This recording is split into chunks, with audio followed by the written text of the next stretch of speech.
Hey, welcome to Super League Championship. What's going on? Hey, uh, fun match. A little disappointing that your deck didn't really show up for game three there.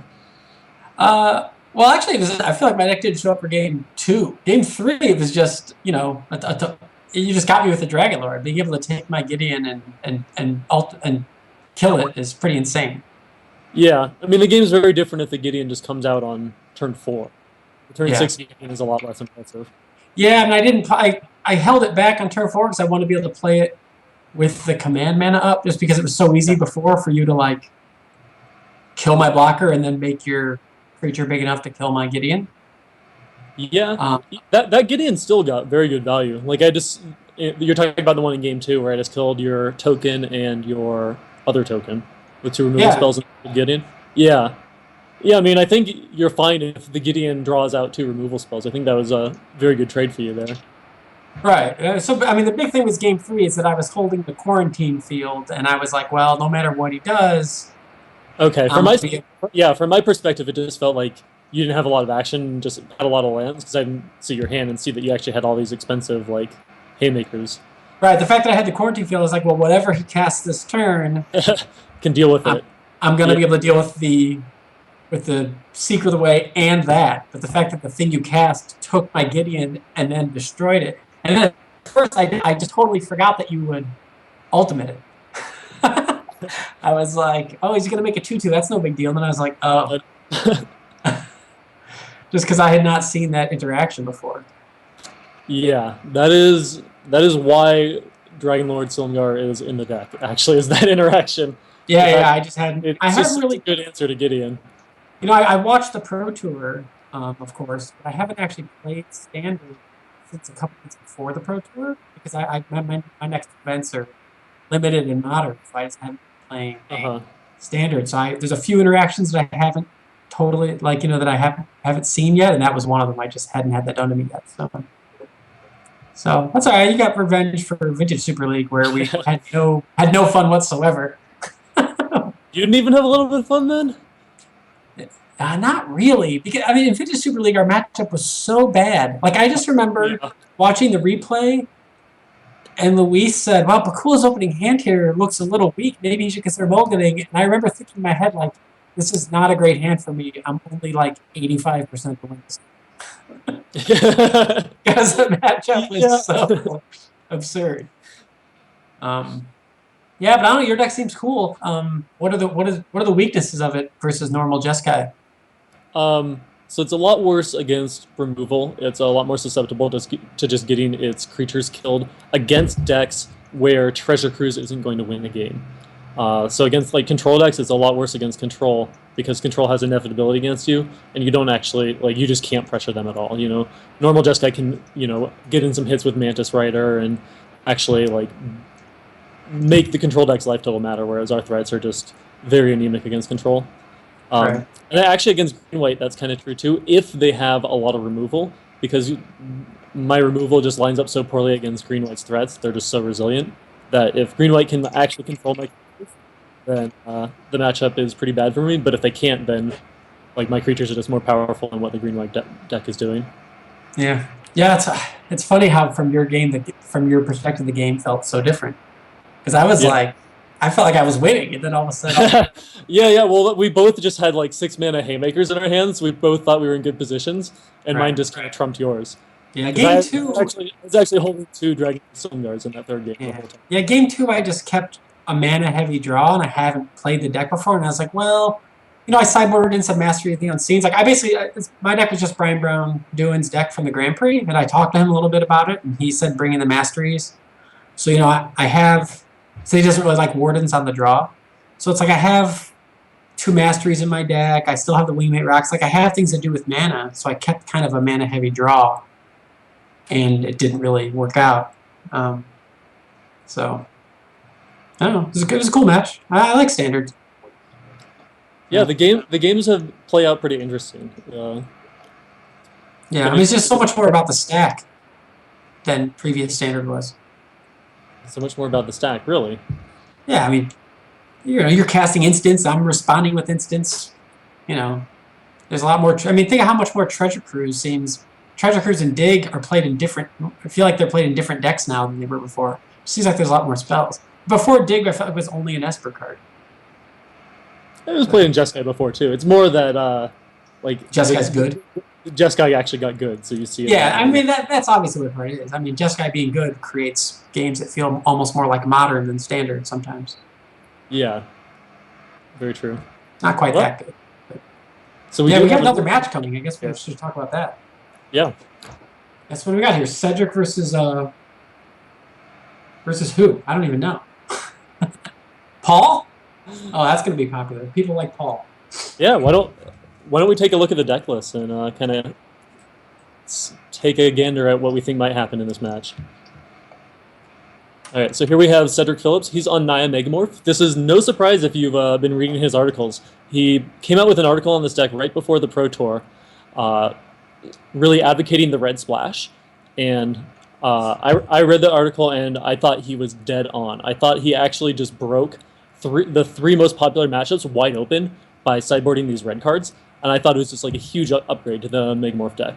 I think he makes his Jeskai matchup so much better with the Rending Volleys. That just solves all the problems. Like the reason Jeskai beats you is because of Jason Rider. Oh, looks like they're ready. We should hustle through these deck lists. Yeah, being able to kill those cards for a single mana just completely swings everything. And then Radiant Flames against aggressive decks just completely trumps those matchups. And then the Dragon Master Outcast for the mirror. So I really like Cedric's deck. I think it's a great take on the green-white Megamorph deck. Of course, in this matchup versus Paul's Esper Control, the red splash does absolutely nothing. True. Yeah. Well, I guess he killed Jace. Well, Paul does have 4 Jaces, so I don't know. Maybe that's better than better than Dramoka's command, right? Rending Valley? It is better. It's still not great. You really don't want a card in your deck that only kills Jace. Yeah. Anyway, should be interesting. Cedric is definitely the aggressive deck in the matchup, but he has a lot of good, resilient threats and can put on pressure starting very early, so should be interesting. Yeah, die roll could be important here. Oh yeah, definitely. So I think the players are ready. Let's go ahead and head into the match.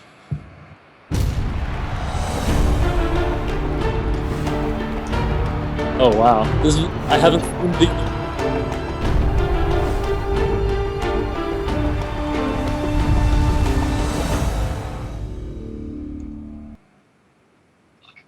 All right, so we've got some openers here. That we do, and these both look like keepable hands. Cedric's is definitely not ideal for the matchup, just because the command is basically dead. It only kills Jace, which Paul does not happen to have. And other than that, he only has 2 spells.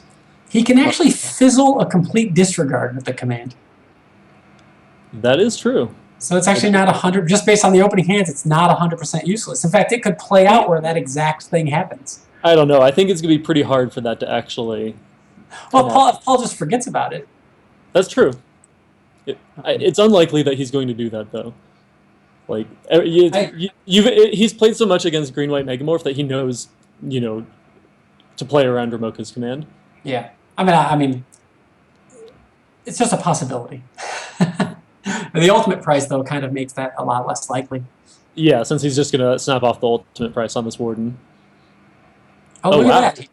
That's interesting. Cedric chooses to play the creature rather than level up the Warden. So what do you think about that? I guess that makes sense because he has a 3-drop he wants to play on 3. So it just gets another body since... This turn, if he had just leveled up Warden would have died to the ultimate price, and Cedric would have been in a way worse spot. This works out way better for him. Yeah, Paul only has 2... he doesn't have Language, right? He just has Planar Outburst, which costs 5, so... you don't mind committing more to the board rather than pumping the Warden for sure. Yeah, certainly. What do you think about the choice of Planar Outburst in these decks? I like it a lot, just because it's such a powerful bomb like late game, and it just is Wrath on turn 5 also. It is interesting that I can't tell. It feels like there's few, even though Cedric chooses to level the Warden this turn. That's interesting. I guess I guess his plan there was to play to try to turn off any Clash of Wills. He doesn't want to play Nissa into Clash of Wills there. He thinks that is more likely than Paul having a removal spell. That's interesting. So I'm just checking a couple other things about their deck list here. Are there less Siege Rhinos now, or are there still a ton of Siege Rhinos? Like, I'm just wondering about Languish as a spell in general. There are way less Siege Rhinos in the format. That's what it feels like, although at Quebec City, the field did have an insane amount of Siege Rhinos. It's just like day 2, the Jeskai decks destroy the Abzan decks. Well, even though there were still a lot in Quebec City, it used to be way more Siege Rhinos in the format. Jeskai has certainly eaten into the market share of Siege Rhinos. And you know how many Siege Rhinos there are in Super League Championship? Is it 0? It's 0. Oh my god, yeah. Wonderful day for Magic. Yeah. Siege Rhinos has been the enemy for the past year. I am very glad that that is no longer the case. And Mantis Raider gets to be the card everybody hates for a little while now. I feel like you're kind of sad to not have Languish in your deck when you find out that there's no Siege Rhinos. So this turn's really interesting from Cedric. He could just slam Gideon here, and that's, well, very good given Paul's hand. Yeah, Cedric is... It's funny, he's... like, you just guessed that he was playing around Clash of Wills, and now he just said, well, I don't care about Clash of Wills. But he's got to cast something, obviously. Yeah. Well, it's going to be hard to resolve a Gideon at any point through a Clash of Wills, so might as well force him to have it rather than try to, find your spot later. Yep. Yeah, so Paul definitely just going to kill the creature in a turn here, untap and Ruinous Path the Gideon, and Paul is definitely in very good shape here. Cedric has 2 non-ideal cards in his hand, and Paul just has all gas. And is just facing down a 2/2, so he's not really under a lot of pressure. Yeah, do you know has Paul been playing this deck for a while, or whose build this is, or? I believe this is Reed Duke's. Oh, is this what Reed played? I didn't even realize that. I don't know if it's exactly what he played in Quebec City, but I believe it's at least very, very close. Okay, I did not look at Reed's deck list that closely. Actually, wait, no. With all the Planeswalkers, maybe that's not. Maybe it's more closer. It's closer to Patrick Chapin's Esper list. So yeah, this is looking. Well, the second Gideon helped, but the second Ruinous Path, I guess, it foils that. Yeah, Gideon was maybe not the best possible draw for Cedric. Maybe Wingmate was better just based on Paul not having a Wrath, but yeah, I feel like all the interesting decisions Paul enters right back off of the top. That's pretty good. Yeah. Wish I'd thought more about these early. That was actually pretty greedy, casting the Anticipate there. I don't know if I like it or not. Because if he misses on an untapped land there, that probably just cost him the game when he was. Yeah, because he gets hit for an insane amount of damage. Yeah. I think he was actually in a good enough spot that he shouldn't have gambled there. Like, he still just had the Gideon queued up to play next turn anyway.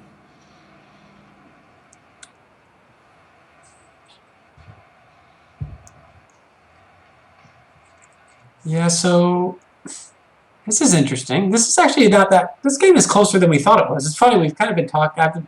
I've definitely been talking about other things and not the game that closely, and now it's actually, Well, yes, Cedric drew running Gideons to make this game very, very close. Because now the command could end up mattering if Paul tries to make a 2/2 to block. But I guess he's probably just going to play the Planeswalker. Or he'll have to dig, but once again, he can't dig for like land Languish because he doesn't have Languishes in his deck.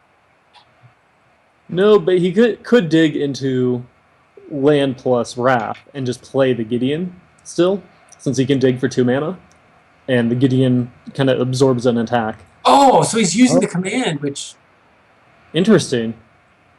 That doesn't actually change the clock, and that's so much worse against Gideon and Jace. Yeah, and I guess it does change the clock if Paul has a fetch land as a land, which is what he drew here. So that actually... But he could just play the other Planeswalker if he wants to. I like just playing Gideon and... Well, if you play Gideon and dig this turn, you die to Dromoka's command. Yeah, it's so... Obviously, it's easy from our point of view to think... But, Cedric is sitting there thinking, wow, this command is useless in this matchup. And then he's sort of... So he's just, I just want to use it. But then he sort of used it at, like, the worst possible time.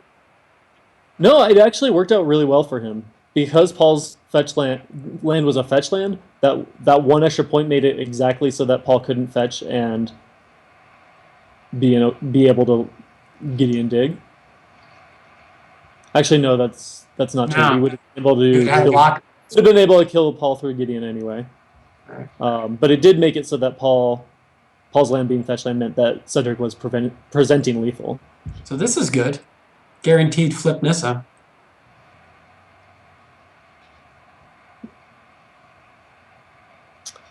Very good. And this is the Nissa that Cedric could have played turn 3 and has held in his hand the entire game setting this up.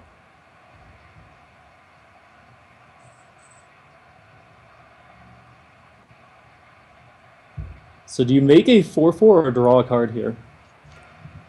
I think you have to make a 4/4. Yeah, if you don't do that, you don't have lethal on the board to force Paul's hand on the next turn. This deck doesn't have cards good enough to not make a 4/4. That's not true. It has a lot of powerful cards, and its cards are all good in the late game. But its cards are mostly just going to be creatures. Right. So I think you put Paul into a spot where he basically has to Wrath, and you're still going to have a hanger back making 2 tokens if he does. Is it at all possible that you're not supposed to kill the Planeswalker there? Probably not. I like to consider the option, but it takes some real guts to not kill the Planeswalker, I think. Yeah, I think just giving him access to an extra card is not worth it, since you're going to be able to have more than 6 power on the board anyway.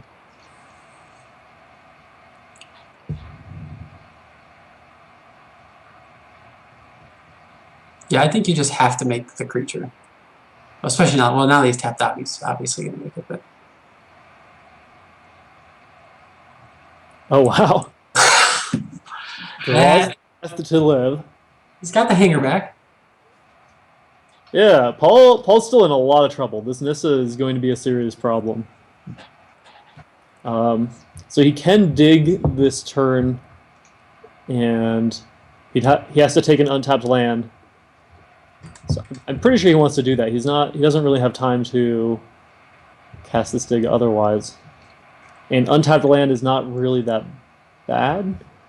This is a good example of why random life gain is so good in these decks. Because if he was just a few points higher, I feel like it would just be so much easier for him. And that's why in the the previous format with all the... I think he's more in danger of actually just dying to getting attritioned out than his life total at this point, now that he's drawn that Wrath, actually. Well, he'd have time to dig. I mean... He does have time to dig this turn. He didn't play land, right? So he would have to dig and take out land if he went out. Land for the dig.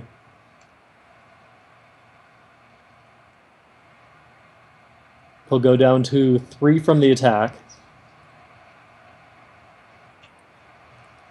Potentially even 2 if he has to take a fetch land off of the dig. And that would be very unfortunate for him. He would die to a Gideon? He is not in a position to beat a Gideon. Right, I'm just trying to fit. Den Protector would not kill him. He's probably not going to be able to beat a Den Protector either, though. Yeah. Just because that's another threat for next turn and a follow-up Gideon.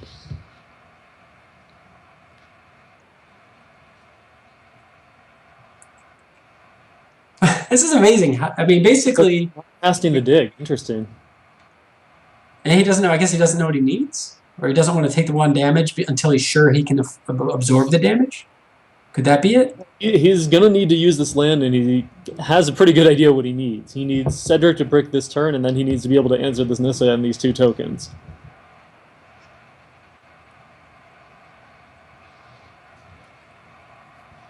If he can survive long enough to get Gideon online, that is going to pretty cleanly kill this Nissa. Okay, so he does get to go dig, and if he doesn't get anything insane he wants to cast off of it this turn, he does play Gideon. Cedric drawing land there was insane for Paul. He's right back in this now.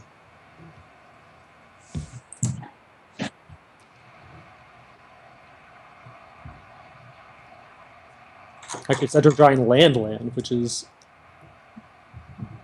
quite unlikely. Yeah, and he has a lot of, draw. He doesn't have any Deathless Raptors in the yard, so he has a lot of draws that aren't amazing. It's really just Gideon and Den Protector that are real haymakers at this point. I guess Nissa would be good as well. Even like a Hangerback Walker here is really good. That's true. Hangerback would be good because I don't think that Paul has it. Like Deathless Raptor is also a good draw. Warden is an absolute must-answer threat, and Paul doesn't have the cards to answer it currently.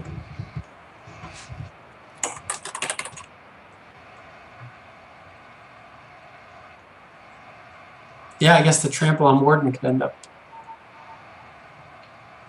Alright, so he finds a command to buy him more time against the Thopter beatdowns. He has to just slam the Gideon here, though. Yeah, I don't think he can afford to hold up the command because he needs to be able to take out this Nissa.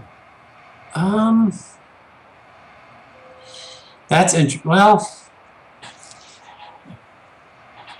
like if this Nissa stays in play and just draws Cedric 2 cards a turn, Paul's just going to lose to that. There's top decks for him to lose on the spot if he taps out, though. That is true. And now Cedric has enough mana where Den Protector would win the game. We have 2 shots at it. Yeah, he does have enough to Den Protector back a Gideon and Gideon for lethal. I don't know. I kind of like seeing go. I mean, that certainly makes you less likely to die this turn, but I think it just puts you into a worse position to actually win the game.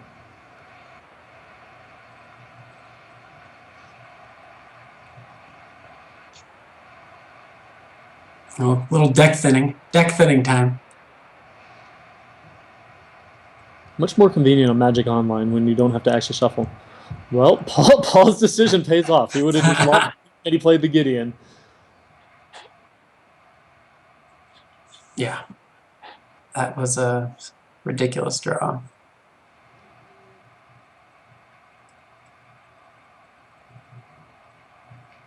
Wow, he's going to attack first. Doesn't play the Den Protector and go for the Gideon kill.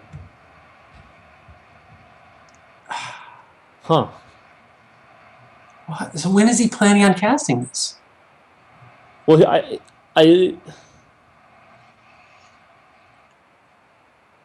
this is a pretty insane read if he just doesn't cast the Den Protector here. Paul only had, well, I guess it's not. Paul only has 2 commands, I think, in his deck.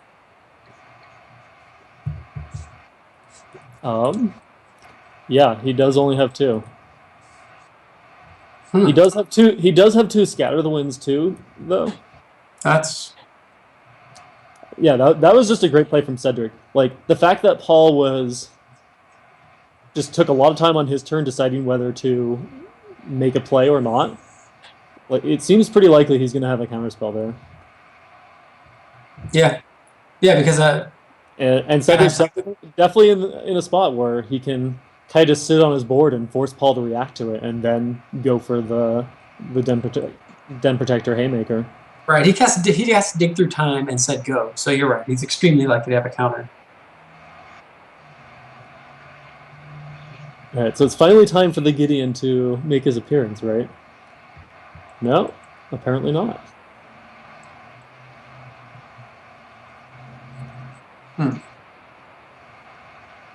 Why does he care that much about 1 Thopter? I mean, he is under a lot of pressure from them. Yeah, That's dig, right? right. Yeah, I would have cast Dig and Gideon this turn, not the Silk Wrap.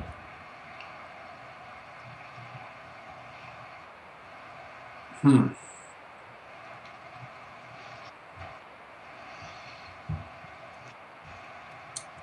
So the Den Protector Death Mist combo is huge here because it lets him protect the Nissa from getting killed by Gideon next turn by just blocking with Raptor and still having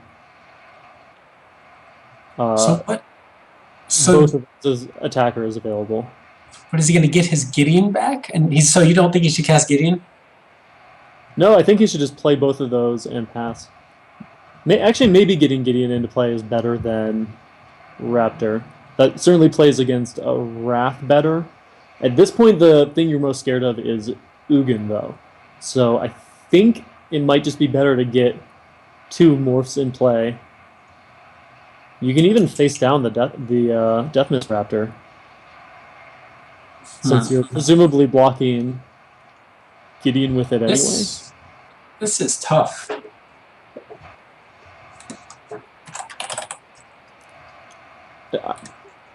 If I'm Cedric, I think I just make my board as good against Ugin as possible.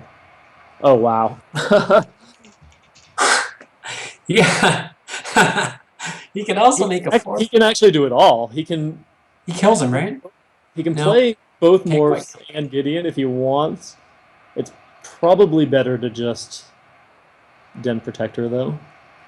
I was wondering if he could make an emblem, get back Dramoka's command, but it only does 3 damage, obviously, so it wouldn't have killed him.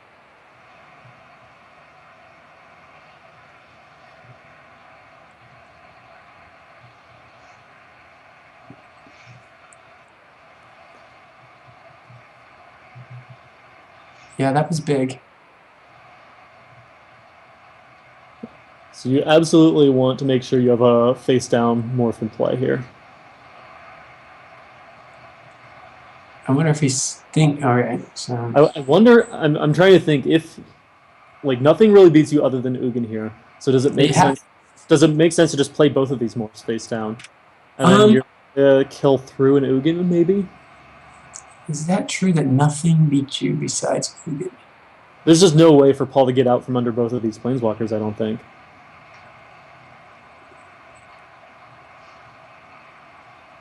Oh no, no, not face up. Is he not going to play the Den Protector? I guess with Gideon in play, he feels like there's nothing worth getting back, but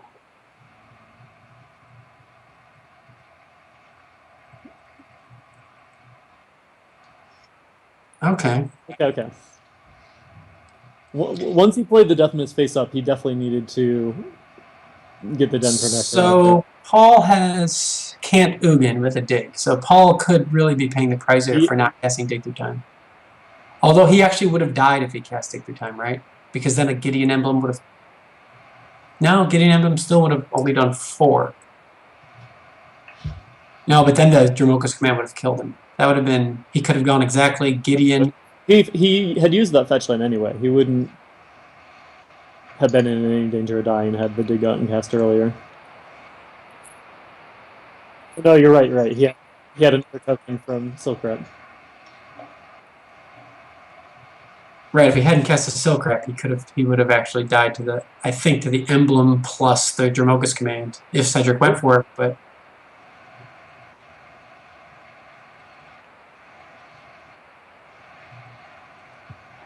Ultimate Price is not helping him get out of this. Man, this got so bad so fast. Cedric kind of had some choices in the early game, and they didn't work out very well. And then you basically said, "Wow, Paul looks great here." No, actually, Cedric's choices worked out great. Yeah. They didn't really change. The only one was the pumping the turn that with Warden and getting an ultimate price. But that ended up being great for him since the Nissa later just won him the game. Right. That he would have cast that turn otherwise. And if that Nissa goes into play on turn 3, it definitely does not live to go Planeswalker. No, I was more thinking about whether he should have pumped the Warden on turn 2 versus a Dragon Slayer, if any of that mattered. I agree there's not much point to I think the end result of that would have been getting in for 1 more damage. Yeah, it would not have been. For... No, it actually ends up being exactly the same. And he gains less life. He gained 2 extra life with his play. Yeah, it was all about the unanswered Planeswalkers. Although Gideon was... This is the first Gideon that stuck around at all, right? Well, but the first 2 Gideons are what won him the game. Yeah, for sure. The 4 power that he got into play for free, essentially, because Paul had to spend his turn killing the Gideon, and just suddenly Cedric was ahead 4 power on the board, and that pressure is what led to Paul falling so far behind. Yeah, I guess this is why people play so many Gideons. And they do play a lot. There are a lot of Gideons in Standard. Oh, yeah. So Paul's turn is going to be activating the Shambling Vent, so he'll have 3 blockers plus an ultimate price. So he is not going to be dying this turn, but he is just falling further and further behind this Nissa every single turn that goes by. 3 blockers plus ultimate price.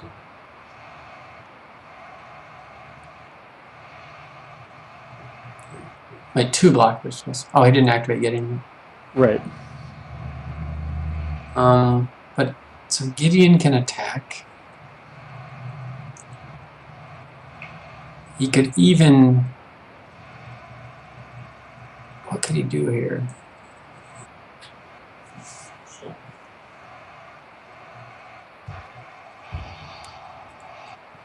He could also...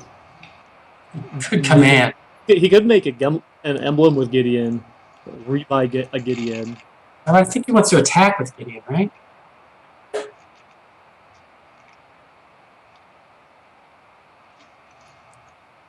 The thing is, making emblem makes your Raptor and Den Protector lethal creatures. Not to mention making the Thopter a 2-turn clock.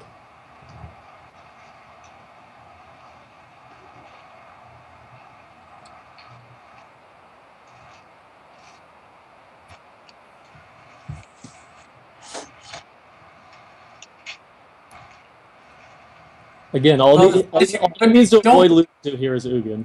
But if you attack with Gideon with Dramoka's command, don't you win? If you just get back Dramoka's command. So he would have Gideon plus Knight plus 2 more attackers, only one of which can get through. The Thopter is getting through. So Thopter, Knight get through, and then Paul just has 3 blockers plus ultimate price. Well, no, he'd only have 2. He'd only have 2 blockers. You have Gideon eat one of the blockers. So Paul has 4 things for 4 things. The 4 things from Cedric, the 3 attackers, and Dramoka's command. Well, Cedric would have 5 things. He'd have Gideon. So the Knight and Thopter get through no matter what. And those put Paul to 1. The other 3 get dealt with. Well, not dealt with, but blocked. Plus, if you're going to gain life off of the Shambling Vent, even if it gets Dramoka's commanded, you still gain life from it fighting.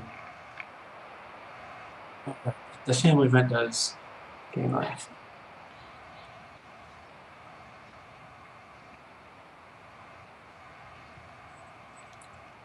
Why not cast the second? What's he doing with the Den Protector? I mean, ideally, he can just leave it face down. All he needs to do, he doesn't need to kill Paul this turn. He just needs to make sure that he is presenting a board that will kill Paul through an Ugin. Well, he's not going to be given the option to keep it face down. Shambling Vent will block it, right? In fact, yeah, he has to ultimate. Well, a 2/3 Shambling Vent would have been blocking his 3/3 Den Protector.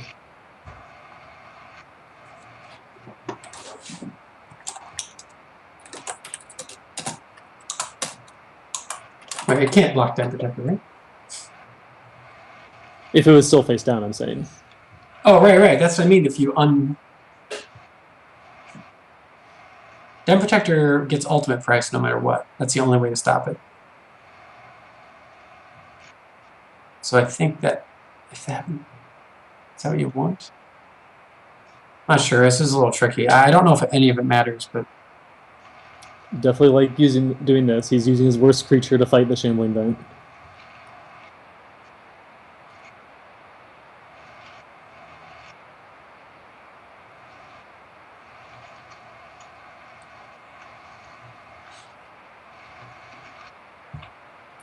So Paul can kill Den Protector and chump.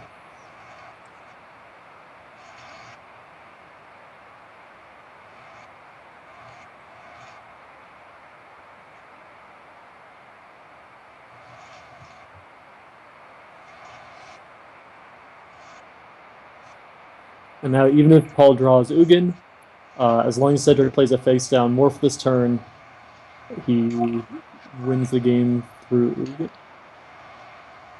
yep. Actually,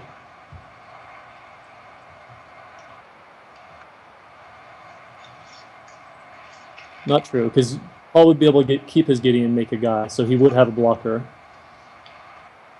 That is not Ugin.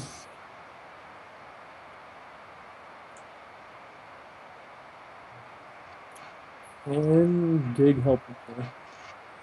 Now that there's not a Gideon in play, Wrath just answers the board.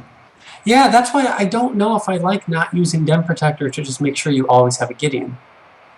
Well, yeah, I think the problem was using Den Protector to get back Remoker's command. I think you wanted to just get back Gideon. I don't think you get command unless it's killing. Right. I wonder if Cedric forgot about the life gain from fighting the Shambling Vents, because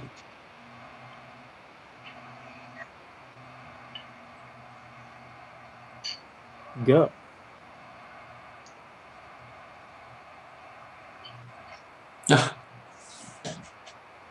Yeah.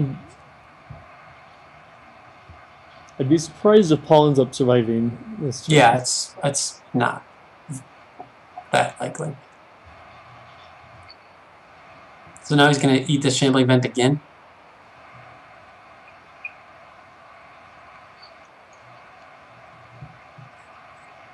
I like how we called Jamoka's command a I think useless you just wait matchup. And then he got it back over Gideon. It has not been doing a lot of work. It's been enough to finish it because Cedric's been so far ahead here. He took it over a Gideon. That is true.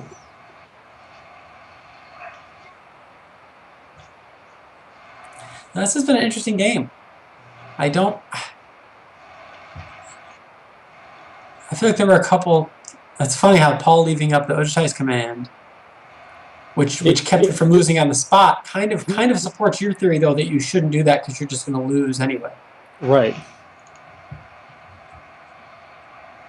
Especially if you know that Cedric's going to read you for it, which is actually, now that I think about it, extremely likely if Cedric's thinking about it because you did just cast Dig Through Time. Yeah. Yeah, it was definitely right for Cedric to not cast the Den Protector there. And given that he didn't, I think... Right. Like if you had told Paul... Paul couldn't have beat the Den Protector anyway, so... Right. If you had told Paul, Cedric's going to know you have a counterspell, he would have been, oh yeah, sure, I won't even bother leaving it up. But...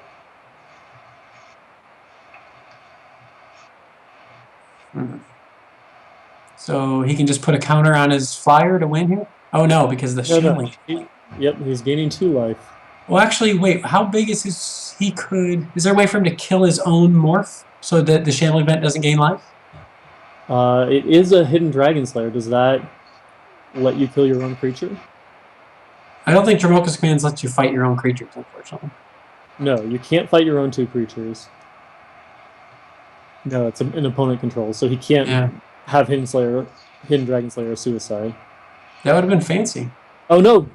What, is he trying to fight his own 2 creatures? I think that's what he's trying to do right now. Yeah, he got excited the same way I did. Yeah.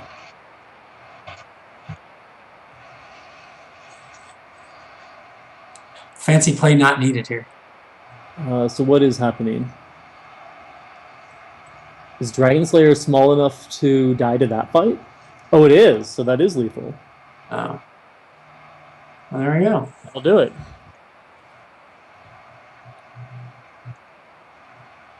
All right, so see the boards now.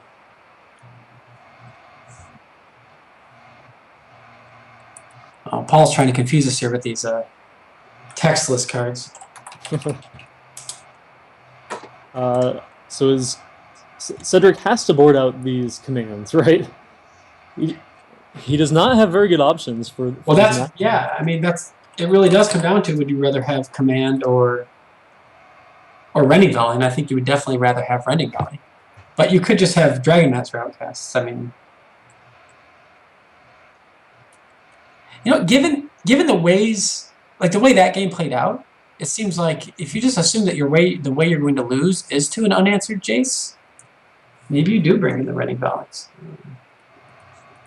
Yeah, Random Volley is supposed to be the card he can bring in against control, because against the Esper Dragons deck, it's perfect. It kills Jace and Ojutai.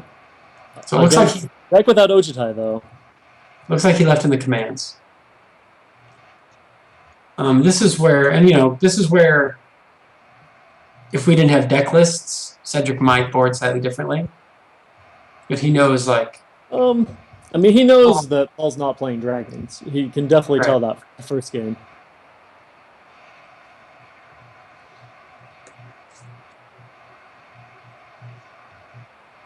Well, Illusionary Leap's a nice one.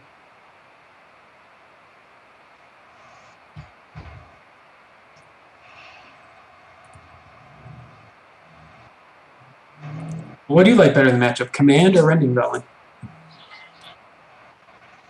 I think Command, but having your deck built so that you have to have either of those in your deck in this matchup is rather unfortunate.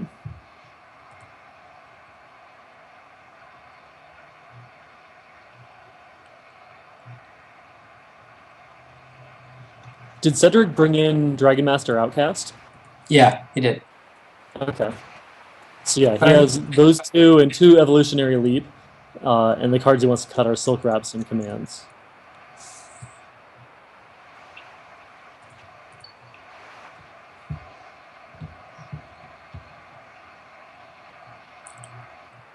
This is a nice matchup to have 4 Wardens in.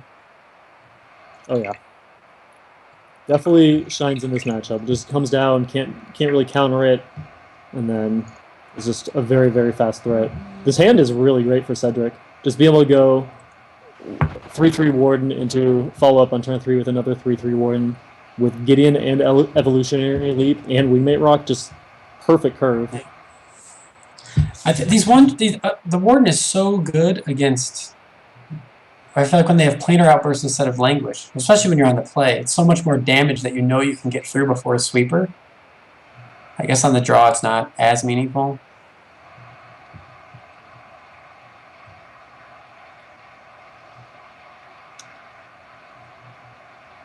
Yeah, Outburst is certainly a lot worse than Languish, again, the more aggressive the decks are.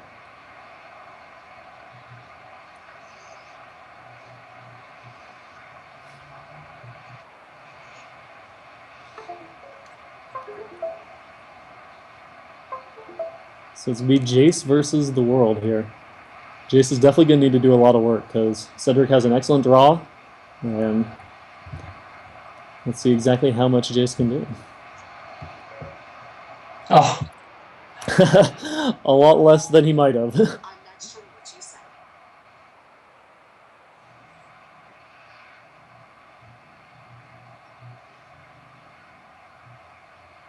So after that draw step, now all Cedric wants to draw is absolutely lands. If he misses on lands here, then I like Paul's spot.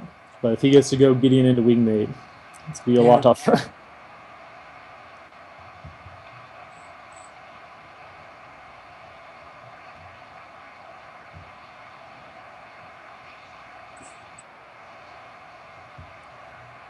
Voila.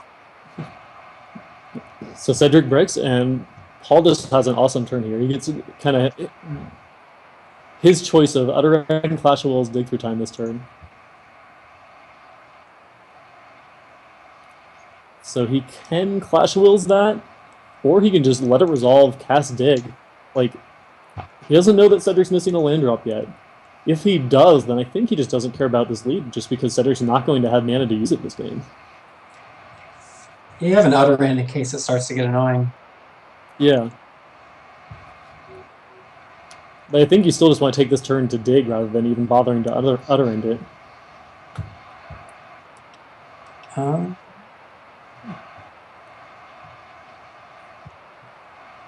Yeah, I don't know. I don't know if I have a strong. I guess it depends on if you know you're going to have to utter end that leap eventually. I might just clash it because the utter end can get you out of jams later.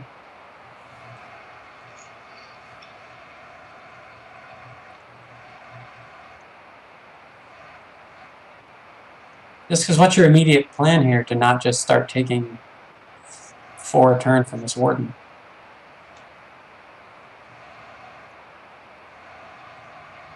Well, he can always just utter end the warden. Right, but then the leap. Then all of a sudden you're already letting him use the leap for value. Sure, but you're just buying yourself a lot of time.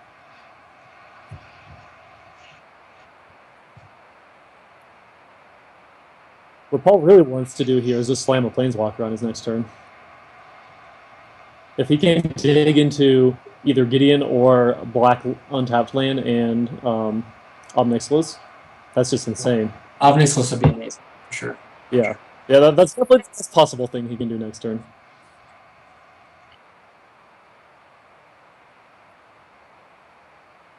So it sounds like he can take Obnixilis and a land off the dig. He has a Silumgar, which is 2. He has a Silumgar as an option, which is one of the big trumps in the matchup. But I think just slamming Obnixilis here just puts you in such a good position to win this game. The worst thing that could happen to him is Gideon, and that is pretty annoying. But you utter end it. Yeah, you get to utter end the Gideon. The token keeps the Obnixilis under control, though. So he does go for that, and even with all this counter magic in hand, he's almost certainly just slamming it here. This is kind of another reason why I feel like I just wanted to clash there. But well, if he had clashed there, he wouldn't have had this turn to follow up with. Like, the dig is what gave him this turn. Yeah, he wouldn't really need this turn, though. I don't know.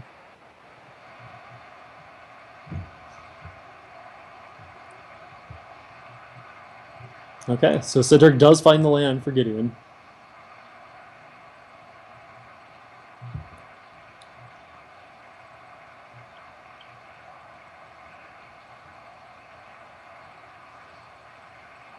Oh, wow.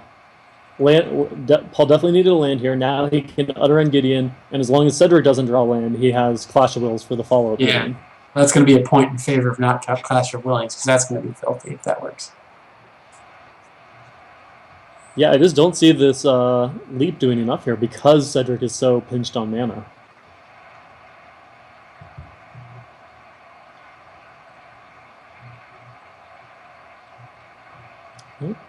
Interesting. Paul's going to give Cedric the opportunity to make a token. The like default here is certainly to plus Gideon. I guess he's hoping that Gideon will attack Obnixilis and the token will not. And that certainly goes well for him if that's what happens. So where is the token attacking? Okay. They're all both attacking. Yep. Cedric plays around the other end. Very nice. So Cedric seems like he likes to play around things. So he might cast Nissa here. Because he needs the land anyway. It's probably... Yeah. He knows about the clashes. Yeah, I think I like playing Nissa here, but obviously we're staring at the Clash of Wills, so it's easier to make that call. Oh, yeah. I mean, I just feel like, based on how he's been playing so far, there is a real... Interestingly, he does not leave the red up. He doesn't want to cast the Outcast this turn. I think I would have played the Outcast there and then gotten Languished. Was that Languish out of the board? Is that what that is? Yeah, 1 Languish in the board.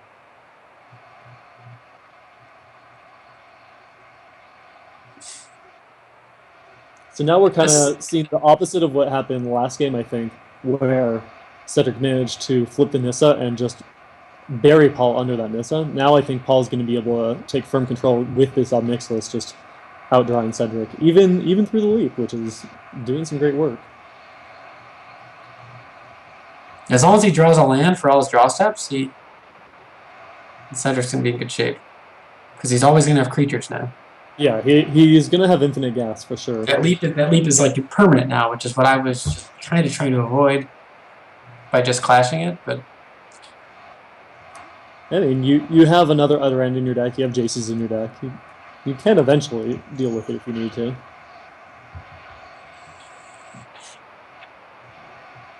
I find that people, when in a tournament like this, where you're basically given deck lists of your one opponent right before it starts, you just play around things way more. I feel like than in a normal tournament, because you're certain, you have their deck list. It's the only deck list you have to think about. So yeah. It seems really likely that Cedric just went, wow, he has 3 Clash of Wills. He played like he has a Clash of Wills. He hasn't used a Clash of Wills. I'm going to play around Clash of Wills. Because he needed the land anyway. Maybe if he doesn't need that land, he gets Clash of Willed there, but he needed the land.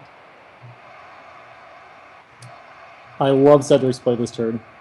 He plays the face-down Deafness Raptor with 2 mana up, making Paul think that is a Den Protector.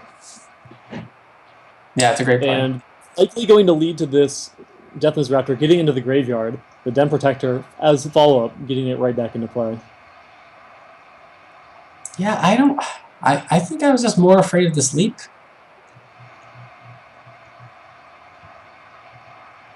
How many creatures has he drawn off the leap? 4? Maybe it's only 3.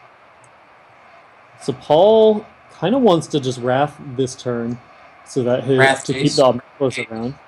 Well, he can make a creature with the Outburst here, right? Oh, right. Make a creature. That's fancy.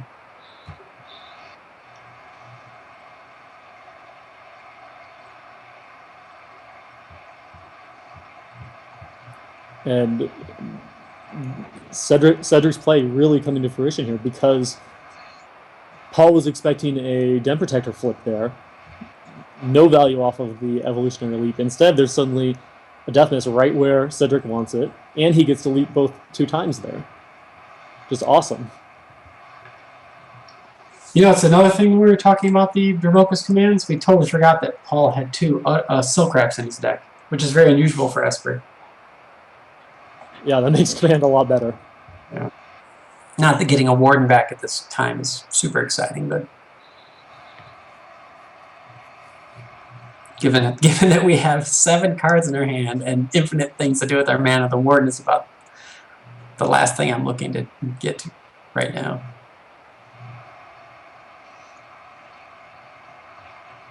So I think if I'm Cedric here, You could play Outcast and face down Den Protector. Yeah. You kind of... You want to play attackers that are going to be getting through the 4/4, I think, to deal with the Mixless. So I kind of like he has to kill the Outcast. Yeah. Gideon.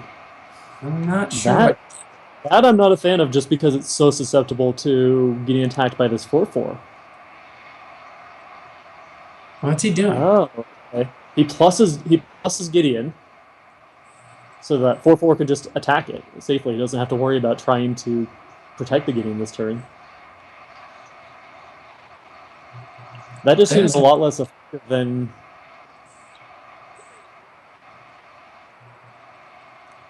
I guess it is a 5-power creature next turn that doesn't get Wrath, but... Wow, he's not killing the Outcast. Oh, eat your Dragonlord Silumgar! What? That was so greedy! I mean, does he have... he doesn't have another card in his hand to deal with the Outcast, right? I mean, that's true, but he's not in a position where he can just throw away the Mixless to kill that. He does have a Jace. I mean, and 2 counterspells. He can kill the Outcast, cast Jace with a counterspell up, 2 counterspells up. It doesn't seem... The Outcast is actually not that scary. He has Wraths. He has Jace that can flashback Wrath in his graveyard.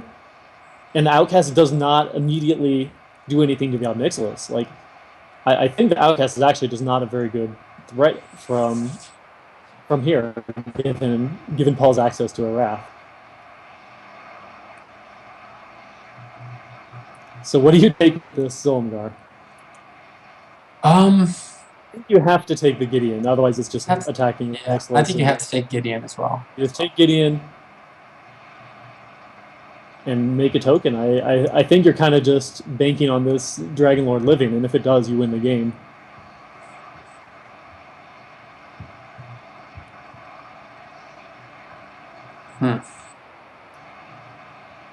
And yeah, now he's in a good enough spot that he can hold up Counterspell. Doesn't have to play Jace.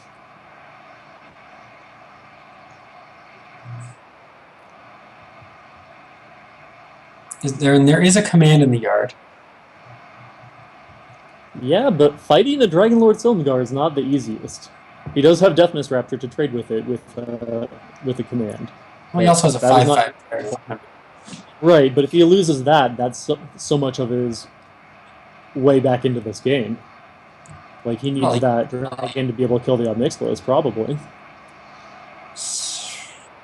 Problem is his Den Protector is going to get countered, and then he's... Actually, if I'm Paul, I just let the Morph resolve, I think. Maybe, with the Deafness Raptor, maybe you can't do that. Whoa, why is he... Face up. This is unusual.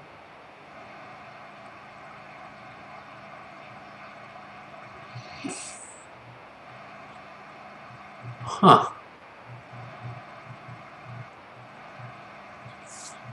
He definitely can just power through this Silumgar still.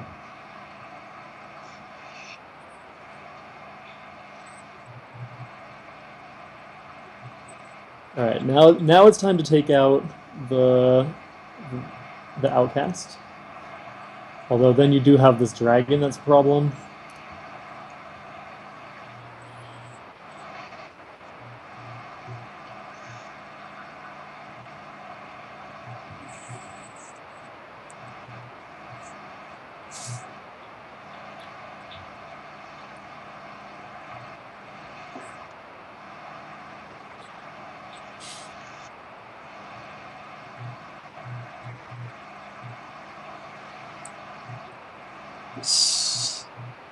Wow, this is... The Gideon emblem, right there. Now the dragon can safely get blocked by Silumgar. But yeah, Paul's in firm control here. He just has both scatters up and is miles ahead on board. I don't see Cedric coming back from this one. No, it seems tough. He would have to... it's sort of hard to get through the two counters. I guess he can attack the Planeswalkers with the Death. Dragonlord stays in play. It just... Maybe he can have with Deafness Raptors just coming back. But that still relies on being able to resolve a Morph. Right, he's also at 15 and could just die in 2 turns of attacks if he... I mean, Gideon can attack, too. So if he attacks with the Deathless Raptors... Yeah, I think if it gets to the point where Paul's in a position to kill Cedric, he's already lost anyway. Right, it does make it where the Deathless Raptors attacking here isn't, like, quite... It's not free anymore. Why only attack with 1? I think he is actually worried about this 5/5 cracking back at him. I still don't think you can actually play around it. Especially if you're... this is grim.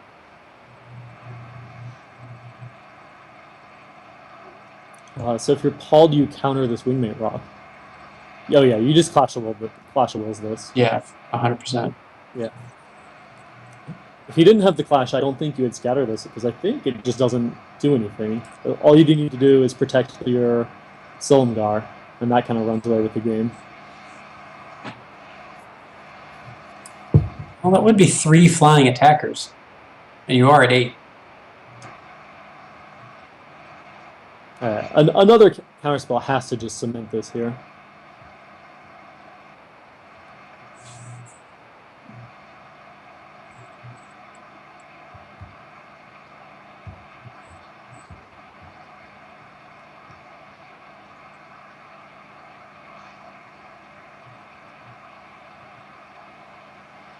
Hangerback always looks so bad in these spots.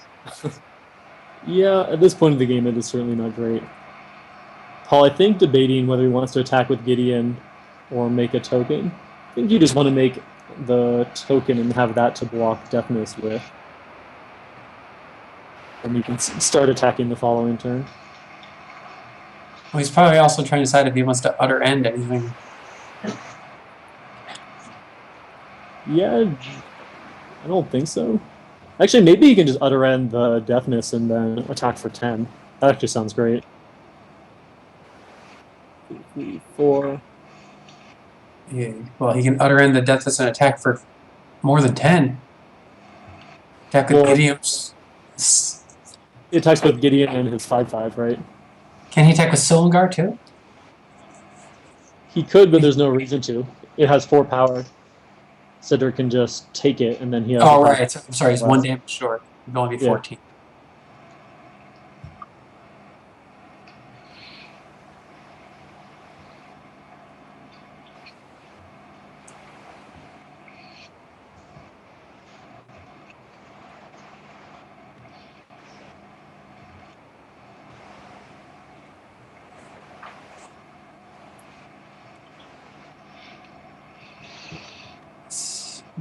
So yeah, kill Deafness in for 10, have Counterspell up for anything Cedric could draw, and that's just the game.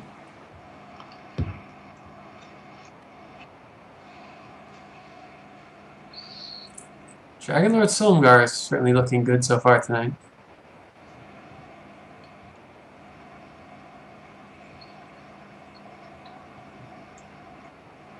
It's funny how the existence of Gideon has really switched which Silumgar is good. Yeah. Yeah, it used to be Elspeth as the white planeswalker. So then you wanted the 3/7 Silumgar, which beat that in a fight, and now the other Silumgar beats the new planeswalker, so there you go. Really interesting symmetry. Oh, he did attack with the Silumgar.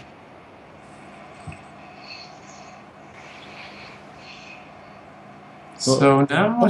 Oh, the Gideon's a 6/6. So it was 15. Yeah, of course.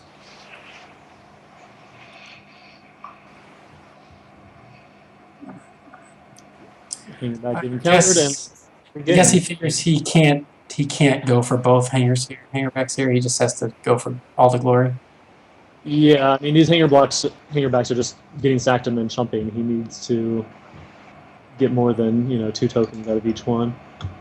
So he is not in a position there to beat a counterspell. So let's see if Cedric makes any changes here. I think the Dromoka's commands are actually good, given that there's Jaces and Silkraps as reasonable things to kill. Yeah. And a Death Mist could kill a Dragonlord Silumgar, and your other spells can't do anything to that, right? Yeah. That is also very relevant.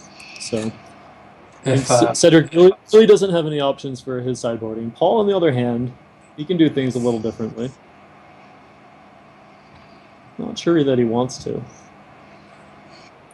I don't know if those the scatters on the draw seem a little rough, but maybe not.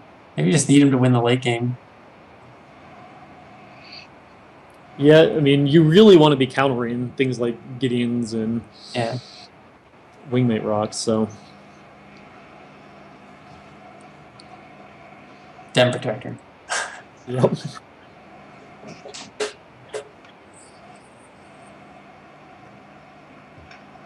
What did you play the Pro Tour? I played the same deck that I'm playing here. Oh, okay. I did not realize that. Yeah.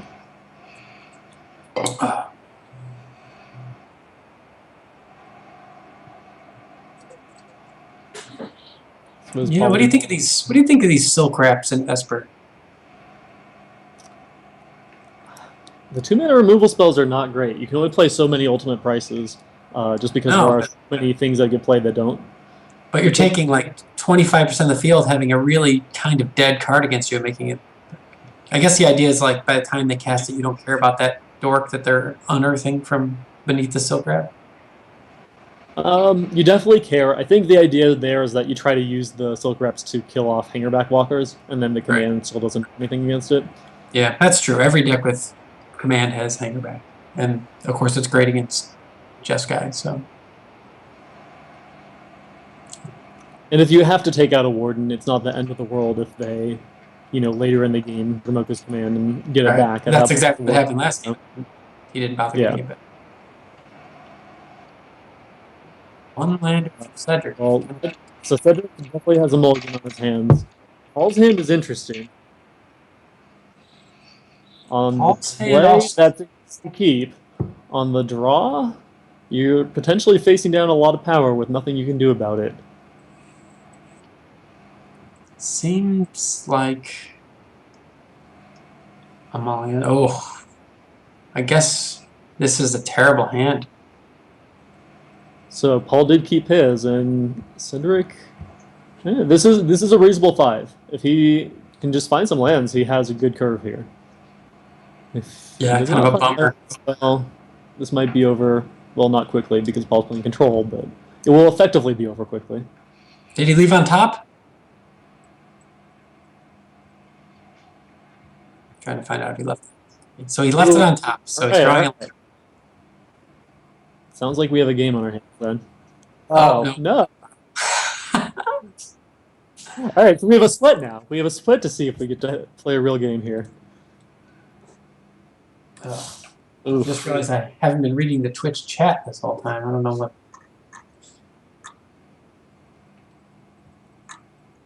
I don't know if I missed anything exciting.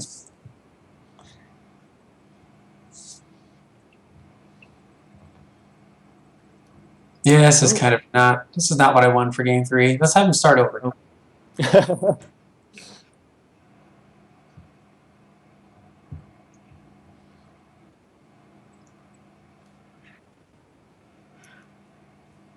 Ugh.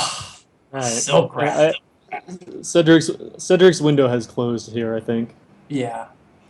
I mean, that has to be literally the worst card in this deck to draw. I mean, maybe Wingmate Rock is worse, but... Yeah. Wow, that's a bummer. Yeah. Now there's just Silk Wrap this Warden and play Gideon next turn, and I don't think there's any coming back from that for Cedric. No. Man, Silk Wrap. That's a strange choice. Paul should definitely not hold up Scatter here. Okay, here we go.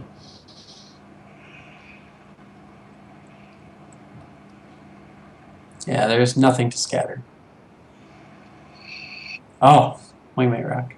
Right on time. All right. So now we can play some wagers on how long it takes Cedric to concede as soon as this Gideon gets cast. I think he might be as soon as he doesn't draw a land here. He might concede before even looking at his card. Oh, coming to play tap land. That's... Oh, he's gonna stick it out and make Paul actually kill him. It's not going to take that long. Oh no.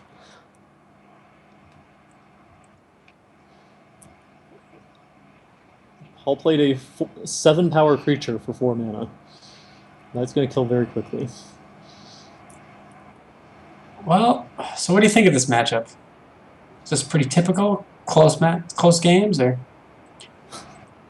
I think the last game was really representative, where the green-white deck is not quite fast enough to actually kill the control deck early on. It's kind of just try to put it on the back foot and make sure that it gets spots by forcing them to tap out for things to resolve its key spells. But in the end, even though things like Evolutionary Leap and all of the super resilient threats give the green-white deck a lot of late game, it is not quite enough to actually beat the control deck in a long game. Yeah, when I saw the Mike Majors deck, especially when there's trumps like Dragonlord Silumgar. Yeah, that's so hard for the green-white deck to deal with. That is rough. Yeah, when I saw the Mike Majors deck, the first weekend he played it or whatever, it did seem like the beatdown was a little anemic. Like it didn't really. Yeah, exactly what you said. Like it seemed like it was never going to be fast enough. To me, I was like, is this deck actually fast enough to play this over Abzan? But it turns out it is really resilient in the creature matchups. And the Wingmate Rock is such a huge deal in the creature matchups. And the deck's so good. Yeah, it's not a beatdown deck at all. It is grindy deck that's looking to go long and actually beats almost every matchup in a long game because it has so much laking power. Its threats are so resilient. The cards are just like so good at all points in the game.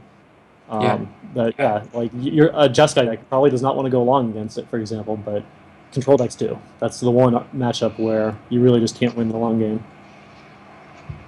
Yeah, I guess he could have had like mastery is what they sideboard sometimes. That Cedric does not have that.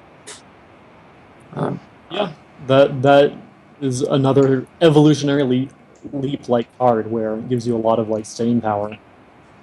But it's still like gonna fall prey to things like Dragonlord, Silumgar, and Ugin. Like those are probably still going to go over the top of it pretty effectively. Yeah, I was very impressed with Dragonlord Silumgar after not being impressed with it, 6 months ago or whatever. Yeah. Oh yeah, it's gotten so much better. All right, I don't know who's hopping in for us here. Guess we're gonna go to some ads. All right, Josh. Well, congrats on your defeat of me tonight. Yeah, thanks for the games and pleasure commentating with you. So Yeah, it's fun. yeah.